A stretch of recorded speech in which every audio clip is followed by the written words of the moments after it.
어느 수도 원장이 많은 제자들 중에 유독 한 아이만 지극히 사랑합니다. 그 아이는 제자들 중에서도 가장 못생겼고 뭘 가르쳐도 잘 배우지 못하는 아이였습니다. 제자들은 그런 원장의 태도를 못마땅히 여기고 따져묻게 됩니다. 그러자 원장님이 조용히 말을 하죠. 내가 너희들에게 문제를 하나 내마. 그것을 풀어오면 왜 내가 이 아이를 특별히 사랑하는지 알게 될 게다. 원장은 제자들에게 작은 새 한 마리를 주고는 아무도 보지 않는 곳에서 그 새를 죽여 가지고 오라고 합니다. 절대로 아무도 안 보는 곳에서 죽여야 한다는 것을 강조합니다. 저녁이 되자 제자들이 다시 모였고 마당에는 죽은 새들이 쌓여갔습니다. 그런데 원장이 특별히 아끼는 아이는 돌아오지 않습니다. 한참 뒤에 헐레벌떡 뛰어오는 아이의 손에는 새가 산채로 있었어요. 이걸 본 제자들은 저 바보야말로 원장님이 뭘 시켰는지 모르나 봐 하며 비아냥거립니다. 원장이 그 새를 왜 죽이지 않았는지 물어요. 그러자 아이가 이렇게 대답을 하더랍니다. 원장님께서 분명히 아무도 보지 않는 곳에서 새를 죽이라고 하지 않으셨습니까? 그런데 아무리 조용하고 으슥한 곳을 찾아보아도 하나님이 보고 계셨어요. 그래서 그 새를 죽일 수 없었다는 겁니다. 여러분, 지혜로운 사람은 하나님을 경외합니다. 하나님을 경외하는 사람은 하나님이 어디에나 계심을 알고 믿고 고백하죠. 늘 우리를 지켜보고 계십니다. 이것을 아는 것이 지혜 아니겠습니까? 여러분, 하나님을 경외하는 것이 지혜의 근본이라고 잠언은 우리에게 가르칩니다. 그러므로 지혜로운 사람은 하나님이 계시다는 것을 알고 있습니다. 여러분, 우리가 두 눈으로 저 목성이 눈에 보이지 않는다고 해서 목성이 없다고 말할 수 있겠습니까? 마찬가지입니다. 하나님이 눈에 보이지 않는다고 해서 하나님이 계시지 않다고 주장할 수 없다는 겁니다. 하나님은 어디에나 계십니다. 그래서 예레미야 선지자는 여호와의 말씀이니라 나는 가까운 데 있는 하나님이요 먼 데 있는 하나님이 아니냐. 여호와의 말씀이니라 사람이 내게 보이지 아니하려고 누가 자신을 은밀한 곳에 숨길 수 있겠느냐. 여호와가 말하노라 나는 천지에 충만하지 아니하냐. 하나님은 가까이 계신데 있는 분이라는 겁니다. 은밀한 곳에 숨어 계신 분이 아니라 천지에 충만하신 분이라고 말씀하세요. 하나님은 영이시기 때문에 어디에나 계십니다. 그러므로 하나님이 계시지 않은 곳은 없습니다. 하나님의 통치가 미치지 않는 곳은 없습니다. 하나님은 멀리 계신 분이 아니라 우리 곁에 계신 분입니다. 그래서 우리의 소망이 되고 위로가 되는 것 아니겠습니까? 야곱이 광야에서 노숙할 때 하나님이 그를 찾아오셨어요. 잠에서 깨어난 야곱은 여호와께서 과연 여기 계시거늘 내가 알지 못하였다 고백하면서 그곳에 제단을 쌓고 이름을 베델이라고 짓습니다. 베델은 하나님의 집이란 말입니다. 야곱은 하나님께서 자기 부모가 살고 있는 브엘세베에만 계시는 줄 알고 멀리 떨어진 이곳 광야에는 계시지 않은 것으로 알고 있었습니다. 그런데 하나님은 광야에서도 야곱과 함께 계셨던 겁니다. 그래서 야곱은 이곳이 하나님의 전이요 하늘의 문이라고 말을 합니다.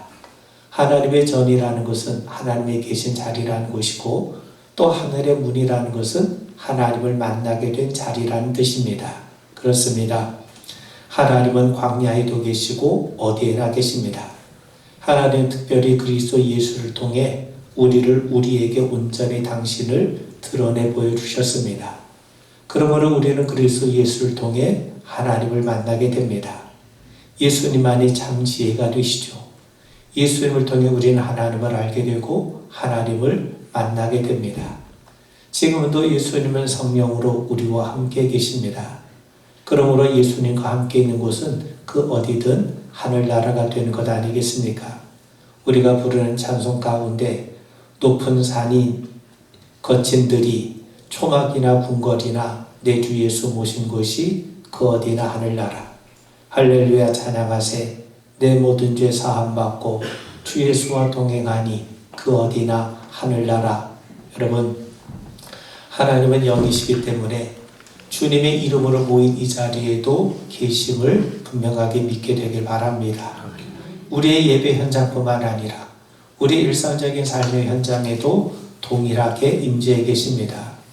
어느 신학교 교수가 학생들에게 하나님이 어디 계신 줄 알면 내가 너희들에게 귤 하나 주겠다. 그랬더니 학생이 오히려 교수에게 하나님이 안 계신 곳을 가르쳐주면 귤 2개를 드리겠습니다. 이렇게 하더랍니다. 하나님께서 이사야 선지자를 통해서 말씀하세요. 네가 물 가운데로 지날 때 내가 너와 함께 할 것이라. 강을 건널 때 물이 너를 침몰하지 못할 것이며 네가 불 가운데 지날 때 타지 아니할 것이요 불꽃이 너를 사르지 못하리니. 무슨 말이겠습니까? 하나님은 우리가 강을 건널 때에도 또는 불 가운데 지날 때에도 함께 하신다는 겁니다. 우리의 환경에 좋은 환경이 있든지 아니면 우리가 열악한 환경에 있든지 환경에 상관없이 우리 곁에 하나님이 계심을 분명하게 믿으시길 바랍니다. 아멘. 여러분, 오늘 읽은 잠언에 보면 지혜가 부르지 아니하느냐, 명철이 소리를 높이지 아니하느냐, 그가 길가의 높은 곳과 네 거리에 서며 성문격과 문호기와 여러 출입하는 문에서 불러 이르되. 지혜가 길가에서 부르고 거리에 서 있고 성문어기와 출입하는 문에서 부른다는 겁니다. 지혜가 어디에나 지혜가 있다는 말이죠. 거리에도 지혜가 있고 성문에도 지혜가 있습니다. 여기서 지혜가 부른다는 말은 하나님이 부르신다는 말입니다. 하나님은 길가에서도 부르시고 성에서도 부르세요.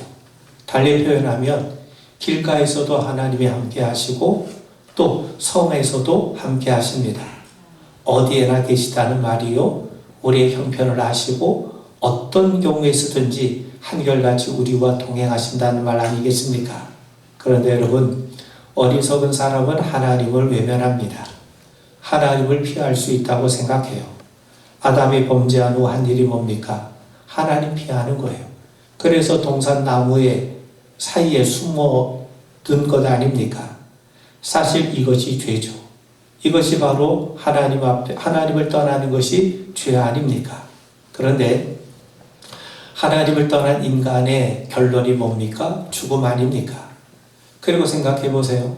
과연 우리가 하나님을 떠날 수 있다고 생각할 수 있겠습니까? 요나를 생각해 보세요. 요나가 니느웨로 가서 말씀을 전하라고 하는 그 말씀을 어기고 다시스로 도망을 칩니다. 성경은 뭐라고 표현하냐면 요나가 여호와의 낯을 피하려고 다시스로 도망했다고 기록합니다. 정말 요나가 하나님의 얼굴을 피할 수 있었습니까? 그렇지 않죠. 요나가 도망치기 위해서 배에 올라탔지만 거기에도 하나님이 계셨던 겁니다. 여러분, 하나님이 어디에나 계신 것이 은혜입니다. 만약 하나님이 계시지 않은 곳이 있다면 그것보다 두려운 자리가 어디 있겠습니까? 내가 어떤 자리, 어떤 환경에 처해 있든지 바로 그 자리에 하나님이 계시기 때문에 우리는 도움을 받을 수 있고 우리를 위로받을 수 있고 소망이 된 것 아닙니까? 그래서 다윗의 고백은 정말 은혜로운 고백이 아닐 수 없습니다. 시편 139편 7절 이하를 보면 내가 주의 신을 떠나 어디로 가며 주의 앞에서 어디로 피하리까? 내가 하늘에 올라갈지라도 거기 계시며 음부에 내 자리를 펼지라도 거기 계시나이다. 내가 새벽 날개를 치며 바다 끝에 가서 구할지라도 곧 거기서도 손이 나를 인도하시며 주의 오른손으로 나를 붙드시리이다. 하나님이 어디에나 계십니다. 어떤 형편에 있든지 우리는 하나님 앞에서 살고 있는 겁니다. 아멘. 하나님이 우리를 눈동자처럼 지켜보고 계심을 분명하게 믿게 되길 바랍니다. 여러분, 지혜로운 사람은 하나님을 중심으로 모시고 사는 자입니다. 하나님을 경외하는 자입니다. 하나님을 경배하는 사람이지 자신의 이익을 위해서 하나님을 수단으로 이용하는 자가 아닙니다. 지혜로운 사람은 우선순위가 명확합니다. 여러분, 항아리에 큰 돌과 자갈 그리고 모래를 가득 채우려고 합니다. 어떻게 해야 됩니까? 이때는 순서가 중요합니다. 먼저 큰 돌을 넣고 그 틈으로 자갈을 넣습니다. 그리고 모래를 넣어야 모래가 자갈 틈새를 메우면서 항아리를 가득 채울 수가 있죠. 순서를 뒤집어서 모래를 먼저 넣으면 모래는 담을 수 있는데 큰 돌은 담겨줄 수가 없어요. 항아리를 채우는데도 이렇게 순서가 중요합니다. 마찬가지입니다. 삶에도 우선순위가 있는 법 아니겠습니까? 그렇다면 우리의 삶의 우선순위는 뭔가? 하나님을 경외하는 겁니다. 그러므로 지혜로운 사람의 우선순위는 하나님이에요. 하나님을 사랑하는 것이고 그분의 뜻을 행하는 겁니다. 예수님은 어리석은 부자 이야기를 들려주시는데 부자는 소출이 많아 이 창고를 새롭게 지어야 할 판입니다. 그는 부당하게 재물을 취득한 게 아닙니다. 아마 성실하게 일했을 겁니다. 그는 아마 현대인들의 선막이 될 만한 자일 겁니다. 그런데 예수님은 그에게 어리석은 자라고 말씀하세요. 하나님과 이웃에 대한 관심이 없었기 때문입니다. 그의 우선순위가 뭐냐면 영혼아 여러 해 쓸 물건을 많이 쌓아두었으니 평안히 쉬고 먹고 마시고 즐거워하자. 평안히 먹고 마시고 쉬는 게 잘못됐다는 게 아닙니다. 하나님 없이 쉬고 하나님 없이 먹고 하나님 없이 마시는 것이 잘못된 거라는 거죠. 여러분, 우리는 엘리야 이야기를 잘 합니다. 하나님께서 그리시네가에 있던 엘리야에게 까마귀를 통해 아침 저녁으로 떡과 고기를 공급해 주셨어요. 그런데 어느 날 하나님이 그를 사르밧 과부에게 보내십니다. 과부는 매우 빈궁했어요. 그녀가 가지고 있는 것이라곤 그저 한 끼분의 양식이 전부였습니다. 그런데 엘리야가 그녀에게 아주 당혹스러운 부탁을 하죠. 먼저 엘리야 자신을 위해서 작은 떡 하나를 만들어 오고 그 다음에 과부와 그 아들을 위해서 떡을 만들라는 겁니다. 엘리야가 얼마나 비정하게 보입니까? 그런데 엘리야는 곧바로 하나님의 말씀을 담대하게 선포합니다. 이스라엘 하나님 여호와의 말씀이 나 여호와가 비를 지면에 내리는 날까지 그 통에 가루가 떨어지지 아니하고 그 병에 기름이 없어지지 아니하리라 하셨느니라. 여러분, 그녀에게 있는 것은 마지막 한 끼분의 양식입니다. 엘리야는 그것으로 먼저 자신을 위해 떡 하나를 만들어 온 다음에 과부와 그 아들을 위해 만들라는 거예요. 그렇게 하면 너희들이 죽지 않고 산다는 겁니다. 생각해 보세요. 마지막 떡을 엘리야에게 주고 나면 뭐로 떡을 만들 수 있겠습니까? 어떻게 죽지 않고 살 수 있겠습니까? 엘리야는 지금 뭘 말하고 있는 겁니까? 지금 엘리야는요, 전적으로 하나님을 믿으라는 거예요. 전적으로 하나님의 말씀을 순종하라는 겁니다. 전적으로 하나님께 삶의 우선순위를 두라는 겁니다. 하나님 분명히 말씀하시죠. 하나님께서 비를 내리실 때까지 가루가 떨어지지 않게 하고 기름이 떨어지지 않게 하시겠다고 분명히 약속하셨으니 그 약속을 믿으라는 거예요. 믿으면 산다는 겁니다. 여러분, 먼저는 엘리야를 위하고 그 후에는 너와 네 아들이라고 말씀하죠. 이 말은요, 먼저 목사에게 잘하면 복을 받는다 그런 말이 아닙니다.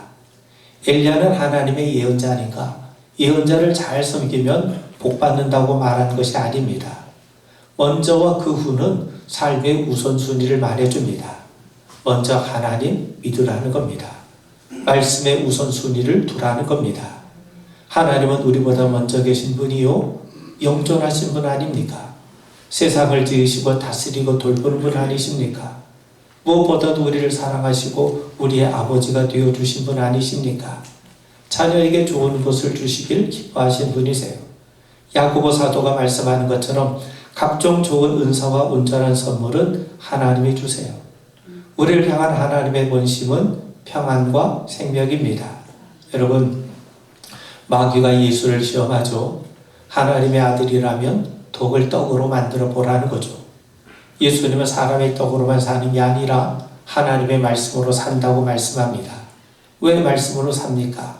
세상이 하나님의 말씀으로 창조되었기 때문이에요. 세상의 근본이 말씀에 있기 때문에 그렇습니다. 그래서 말씀으로 사는 겁니다. 여러분, 엘리야가 한 말은 주의 종을 잘 섬겨야 복을 받는다. 그 말이 절대로 아닙니다. 하나님만이 우리를 살게 하신다는 겁니다. 그러므로 우리가 구할 것은 하나님이에요. 하나님 나라가 뭡니까? 하나님 다스림 받는 거죠. 내가 하나님 다스림 받으면 내 안에 하나님 나라가 임하는 것이고 내가 하나님께 속한 사람이기 때문에 하나님의 돌봄을 받게 되는 거죠. 사람은요, 자기가 우선순위로 여기는 것에 다스림을 받게 되어 있어요. 그러므로 우리가 구해야 될 것은 하나님을 사랑하고 그분의 말씀을 듣는 겁니다. 하나님을 구하면 그러면 이 모든 것을 더하시겠다고 말씀하지 않습니까? 먼저는 하나님이요, 후에는 하나님이 우리에게 더해 주신 것입니다. 여러분, 마귀는 천하만국의 영광을 보여주면서 자기에게 절하면 이 모든 것 다 주겠다고 유혹하죠. 그러자 예수님 단호히 말씀하세요. 사단아 물러가라. 기록되었을 때 주 너희 하나님께 경배하고 다만 그를 섬기라. 우리는 하나님을 경배하고 섬기는 사람입니다. 이것보다 우선하는 것은 없습니다. 예수님 말씀하신 것은 삶의 우선성이에요. 하나님만이 찬양과 경배를 받으시게 합당하십니다. 그러므로 하나님을 하나님으로 인정하고 그분을 경외하고 겸손히 그분의 다스림을 받는 것이 지혜로운 사람입니다. 하나님께 우선순위를 둔다는 것은 하나님이 우리 삶의 목적이란 뜻이죠. 하나님을 알아가는 것이 우리의 기쁨이 되고 하나님을 경배하는 것이 우리의 마땅한 본분이 되길 바랍니다. 하나님은 우리를 돕는 분이시지 결코 우리의 이익을 위한 수단이나 도구가 되신 분이 아닙니다. 여러분, 유대 사람들은 남자 10명만 모여도 자기 집보다 회당을 먼저 지었습니다. 회당이라고 하는 것은 낯선 이국 땅에서 신앙을 지키고 자녀들의 신앙을 교육하기 위한 가장 중요한 처소였어요. 그만큼 하나님 신앙을 우선적으로 고려해야 된다는 겁니다. 스티브 콥이라고 하는 분은 성공하는 사람들의 7가지 습관이라는 책에서 성공하는 사람의 특징이 뭐냐? 급한 일보다 소중한 일을 먼저 한다는 거죠. 우리에게는 급한 일이 있고 중요한 일이 있어요. 근데 대부분의 사람들은 급한 일을 처리하기 위해서 시간을 소모합니다. 그런데 고비는 이럴 때일수록 소중한 일을 먼저 하라는 겁니다. 여러분, 쇠는 달구어졌을 때 두들겨야 합니다. 이때는 망치로 몇 번만 두들겨도 모양을 쉽게 변형시킬 수가 있어요. 그런데 쇠가 식어서 일단 한번 굳어지면 망치질을 수십 번 하고 몇백 노력을 들여도 쉽게 휘어지지 않습니다. 여러분, 우리에게도 우선적으로 해야 할 중요한 일이 있습니다. 하나님을 찾고 그분의 말씀을 듣고 그분을 경배하는 겁니다. 그러면 이 모든 것을 더해 주시겠다고 약속하고 계세요. 여러분, 예전에 청교도 설교자 필립 브룩스 목사는 늘 이런 지론을 내세웠습니다. 당신은 하늘의 것을 먼저 추구해 보십시오. 그러면 당신은 하늘의 것과 땅의 것을 둘 다 얻을 겁니다.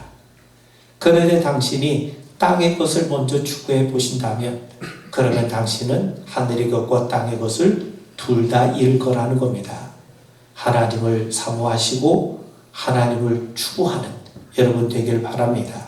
마지막으로 오늘 우리가 읽은 본문 읽지는 않았지만 17절에 보시면 나를 사랑하는 자들이 나의 사랑을 입으며 나를 간절히 찾는 자가 나를 만날 것이니라. 자, 여러분, 하나님은 모든 삶의 현장에 계시고 어디에나 계시고 언제나 계세요. 남녀노소 차별하지 않으시고 지위의 높고 낮음을 상관하지 않으십니다. 신앙의 경륜이 오래된 사람이나 그렇지 않은 사람이나 한결같으십니다. 그런데 잠언은 하나님을 사랑하는 자들이 하나님의 사랑을 입고 하나님을 간절히 찾는 자들이 하나님을 만나게 될 거라고 말씀합니다. 여러분, 우리가 자동차가 과속하면 위험합니다. 왜 위험하냐면 시야가 좁아지기 때문이에요. 시속 10km, 20km로 달리면 전방이 훤하게 보입니다. 느긋하게 이것저것 구경하면서 운전할 수가 있어요. 근데 시속을 올리면 올릴수록 전방의 시야가 좁아집니다. 가로수가 빠르게 지나기 때문에 주변 경치를 제대로 감상할 수가 없어요. 그러다가 경주용 자동차처럼 속도를 올리게 되면 전방도 주시하기가 쉽지 않습니다. 여러분, 신앙생활도 마찬가지입니다. 우리가 영적으로 느긋하면 이것저것 다 보입니다. 세상도 보이고 인간도 보이고 근심 걱정도 보여요. 그런데 목적지 예수님은 저 멀리 보입니다. 근데 영적인 허리띠를 조이고 달리기 시작하면 세상이 덜 보이고 예수님이 보입니다. 그리고 사모하는 마음으로 하나님을 찾고자 하는 간절한 심령으로 달려가면 세상과 나는 간 곳 없고 오직 구속한 주님만 보이는 자리까지 이르게 되는 겁니다. 그럼 바로 그럴 때 하나님의 말씀은 우리의 심령을 찢는 예리한 검이 될 것이고 우리의 기도는 하나님 보호자 앞에 들려지는 향기로운 제물이 될 겁니다. 여러분, 우리는 과연 어디에 열정을 쏟고 있습니까? 많은 사람들이 열정을 세상적인 부와 명성을 얻는 데 쏟습니다. 자아 실현을 위해서 쏟는 열정도 있습니다. 세상에 이런 사람들에게 매료되어 있습니다. 여러분, 이런 열정이 잘못됐다는 게 아닙니다. 우리는 돈도 열심히 벌어야 되고 운동도 열심히 해야 되고 자아 실현을 위해서 매진도 해야 됩니다. 그런데 우리가 앞서 말씀드린 것처럼 우리가 열정을 쏟는 데에도 우선순위가 있음을 아셔야 됩니다. 우리는 하나님에 대해서 과연 그러한 열정을 갖고 있습니까? 오늘 말씀을 보니까 나를 사랑하는 자들이 나의 사랑을 입으며 마치 하나님을 사랑하면 하나님의 사랑해 주시겠다는 것처럼 들려져 보입니다. 근데 여러분, 하나님 사랑을 받으려면 먼저 하나님을 사랑하라 그 말이 아닙니다. 하나님 이미 우리를 사랑하세요. 먼저 손길을 내미신 분은 언제나 하나님이세요. 바울의 말처럼 우리가 연약할 때에도 또 우리가 죄인이었을 때에도 우리가 심지어 하나님에 대해서 원수였을 때조차도 우리를 한결같이 사랑하신 분이 하나님 아닙니까? 하나님이 우리를 사랑하셨기 때문에 독생자 예수님을 보내주신 것 아닙니까? 그런 의미에서 여러분, 하나님이 언제나 먼저 사랑해 주십니다. 우리가 사랑하기도 전에 우리가 하나님에 대해서 몰랐을 때조차도 하나님이 우리를 사랑해 주셨던 겁니다. 그리고 하나님은 차별이 없으세요. 유대인과 이방인, 남녀노소, 자유인과 종, 남자나 여자 차별이 없으십니다. 차별 없이 사랑해 주세요. 그런데 우리가 사랑을 받고 있는 것과 사랑을 함께 나누는 것은 전혀 다릅니다. 사랑을 받고 있으면서도 사랑을 나누지 않을 수 있어요. 여러분, 내가 사랑하지 않으면 내가 사랑받고 있다는 것을 또 사랑이라는 것을 모를 때가 많습니다. 사랑이라는 건 상관관계죠. 사랑은 함께 나눌 때 가치가 있고 아름다운 겁니다. 내가 사랑받고 있을 때 더 사랑할 수 있어요. 내가 누군가로부터 사랑을 받고 있다면 또 더 그를 사랑하고 싶은 마음이 들지 않겠습니까? 그러므로 사랑을 받고 있다는 것을 가장 잘 알 수 있는 방법은 사실 내가 사랑하는 겁니다. 상대방을 사랑하면 사랑할수록 내가 상대로부터 참 깊은 사랑을 받고 있구나. 우리가 사랑이라는 게 참 귀한 거구나 깨달을 수 있는 거죠. 하나님이 우리를 사랑하셔도 그 사랑을 우리가 모를 수 있어요. 그래서 하나님의 사랑을 가장 알 수 있는 가장 좋은 방법은 사실 내가 하나님을 사랑하는 겁니다. 예수님 말씀하시죠. 너희가 사람의 잘못을 용서하면 너희 하늘 아버지께서도 너희 잘못을 용서하시려니와 너희가 사람의 잘못을 용서하지 아니하면 너희 아버지께서도 너희 잘못을 용서하지 아니하시리라. 우리가 남을 용서해야 하나님께서 우리를 용서하는 것처럼 보입니다. 근데 그런 의미가 아니죠. 하나님이 우리를 용서하세요. 우리는 주님의 은혜로 용서를 받았음에도 불구하고 그 용서가 얼마나 귀한 줄 모릅니다. 그런데 우리가 남을 용서할 때 비로소 하나님으로부터 받은 용서가 얼마나 귀한 것인가 우리는 조금이나마 깨달을 수 있다는 겁니다. 백데나리온 빚을 탕감해 줄 때 비로소 내가 1만 달란트 탕감받은 것이 얼마나 엄청난 것인가 하는 것을 깨달을 수 있게 된다는 거죠. 마찬가지입니다. 우리가 하나님을 사랑해야 하나님의 사랑을 받는다는 말이 아닙니다. 하나님 이미 우리를 사랑하세요. 근데 우리가 하나님을 사랑하면 우리가 얼마나 하나님의 사랑을 받고 있는가 조금이나마 알 수 있단 말이죠. 그 결과 하나님과의 사랑의 관계가 더욱더 깊어질 수 있게 되는 겁니다. 자, 여러분, 오늘 말씀을 보니까 나를 찾는 자가 나를 만날 것이며 하나님을 찾는 자가 하나님을 만난다는데 여기서 만난다는 말은 발견한다, 뜻밖의 만난다 그런 뜻입니다. 여러분 호세아 6장 3절에 보면 그의 나타나시면 새벽빛까지 어김없나니 비와 같이 땅을 적시는 늦은 비와 같이 우리에게 임하시리라. 하나님을 찾는 자는 하나님을 만난다고 그래요. 하나님이 만나주십니다. 그것도 아주 특별하게 만나주십니다. 하나님이 어떻게 만나주시냐 하면 마치 어둠을 밝히는 새벽빛과 같이 마른 땅을 적셔주시는 늦은 비와 같은 모습으로 우리를 만나주신다는 거예요. 여러분 탕자 이야기 잘 아시죠? 그가 돌아왔을 때 아버지는 그를 사랑으로 받아줘요. 집을 떠나기 전에도 탕자는 아버지의 사랑을 받고 있었어요.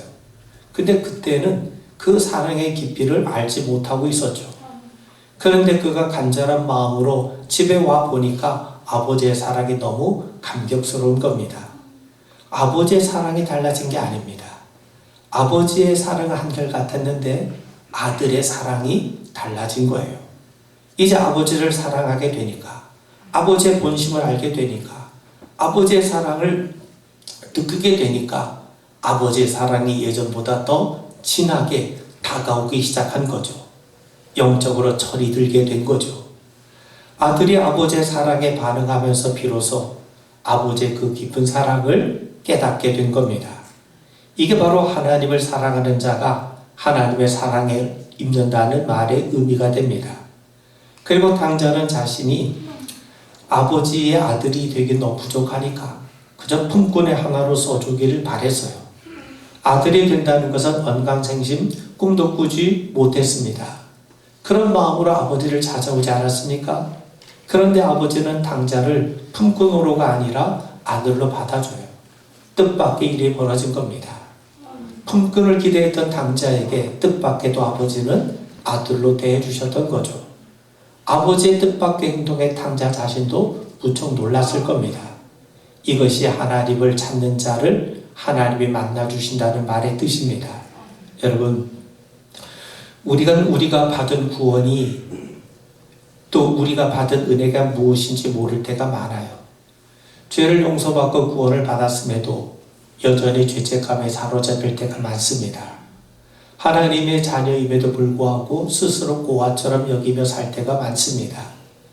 우리가 간절한 마음으로 하나님을 찾을 때, 하나님을 사랑할 때 우린 참 하나님의 엄청난 사랑을 받고 있구나, 참 하나님의 풍성한 은혜와 복 가운데 있구나, 그걸 우리가 깨닫게 될 겁니다. 그뿐만이 아닙니다. 바울이 말씀하죠. 우리가 알거니와 하나님을 사랑하는 자, 곧 그의 뜻대로 부르심을 입은 자들에게는 모든 것이 합력하여 선을 이루느니라. 하나님을 사랑하는 자에게는 하나님의 모든 것을 합력하여 선을 이루신다는 거예요. 그 말은 무슨 말이겠습니까? 하나님을 사랑할 때 참 하나님의 선하심을 더 분명하게 생생하게 체험하게 된다는 말이죠. 여러분, 우리가 간절한 마음, 열정을 품는 것은 중요합니다. 세상의 일에는 그렇게 열정을 쏟으면서 왜 하나님께는 냉정해야 됩니까? 하나님을 간절히 찾으십시오. 우리의 예배에 사모하는 마음을 담으셔야 됩니다. 나 같은 죄를 구원하시기 위해서 예수님께서 피를 흘리셨음을 기억하셔야 됩니다. 그 은혜로 우리가 하나님 앞에 나아갈 수 있게 되었고, 그래서 이렇게 하나님 앞에 살게 된 것이 얼마나 놀라운 은총인지를 날마다 깨달아갈 수 있는 저와 여러분 되기를 주의 이름으로 축원을 드립니다. 아멘. 우리 기도하겠습니다.